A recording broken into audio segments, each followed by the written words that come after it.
Wish ചെയ്യുക, പേര് പറയുക, എവിടെ വർക്ക് ചെയ്യുന്ന പറയാം, നിങ്ങൾക്ക് കാര്യങ്ങൾ. എൻ്റെ പേര് അതുൽ, IT സ്റ്റോർ ഇൻചാർജായിട്ട് വർക്ക് ചെയ്യുന്നത്. ഞാൻ സാറിൻ്റെ 2ാമത്തെ ക്ലാസ്സാണ് ഇതിന് മുന്നേ വന്നിട്ടുള്ള ഒരു ക്ലാസ് നന്നായിട്ട് വരുന്നത്.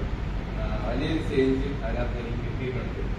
ഒന്നാമത്തെ കാര്യം സാർക്ക് ഒരു ടൈം മാനേജ്മെന്റ് പറഞ്ഞു. അന്നും ഇതിനൊക്കെ ഒരുപാട് പേര് രാവിലെ സ്ഥിരമായിട്ട് ലേറ്റ് ആവുന്നവരുണ്ടായിരുന്നു.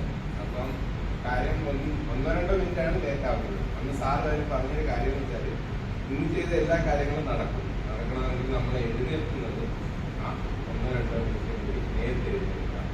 അപ്പം നടക്കുന്നതാണ്. അത് കേട്ട് ഒരുപാട് പേരുടെ ഡേറ്റ് അന്ന് ചേഞ്ച് ആയിട്ടുണ്ട്. പിന്നൊരു കാര്യം, എവിടെയും നമുക്ക് പറയാൻ ഉള്ള കാര്യം നമ്മൾ മനസ്സിലുണ്ട്, പക്ഷെ തുറന്നു പറയുന്നില്ല. അത് നല്ല സബ്ജക്റ്റിൽ തുറന്നു പറയാൻ അന്ന് സാറിൻ്റെ ക്ലാസ്സിനകത്ത് ഉണ്ടായിരുന്നു. അത് പിന്നീട് എനിക്ക് ഒരുപാട് പ്രവർത്തനത്തിനായിരുന്നു. ഇപ്പോൾ ഞാൻ ഇവിടെ നിൽക്കുന്നത് അതുകൊണ്ടാണ്.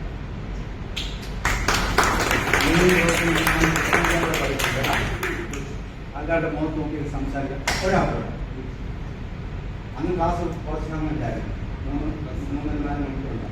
ഒരാളോട് ലേഡീസ് ആരും ഇല്ലേ? സാധാരണ സ്ത്രീകളാണ് പെട്ടെന്ന് ആദ്യം.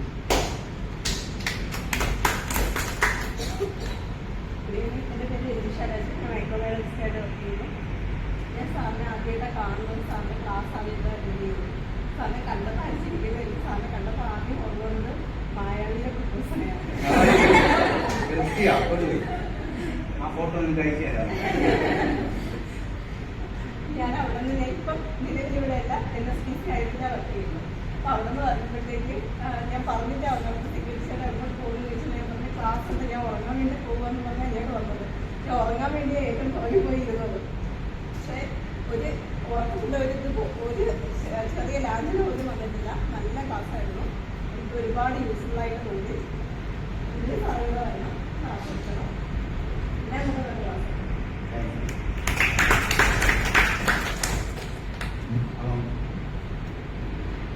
വളരെ നന്നായിട്ട് ഒബ്സർവ് ചെയ്തുകൊണ്ടാണ് കൂട്ടുകാരിക്ക് കുട്ടൂസിനായിട്ട് തോന്നുന്നത്. ശ്രദ്ധിച്ചില്ല, മനസ്സിലായില്ലേ?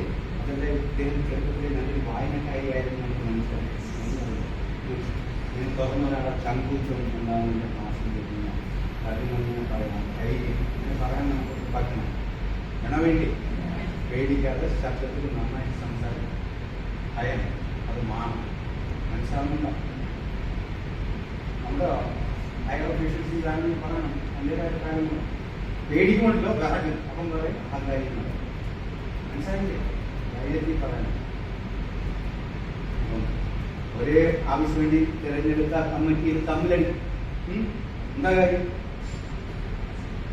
ഇദ്ദേഹം എണീക്കുമുള്ള ഇദ്ദേഹത്തിന് പേടി കാരണം സെക്രട്ടറി പറഞ്ഞത് ശരിയല്ല, ഇവനെ കമ്മിറ്റി കൊണ്ടുവന്ന് ഞാൻ ഇദ്ദേഹത്തിന് സംസാരിച്ച് സ്ട്രോങ് കേട്ടോ. സെക്രട്ടറി പറഞ്ഞത് ഇങ്ങനെയായിരുന്നു. ആ ഭയം നമ്മുടെ പോയാൽ മാത്രമേ നമുക്ക് നമ്മുടെ കാര്യങ്ങൾ പുറത്തുകൊണ്ടാണ്.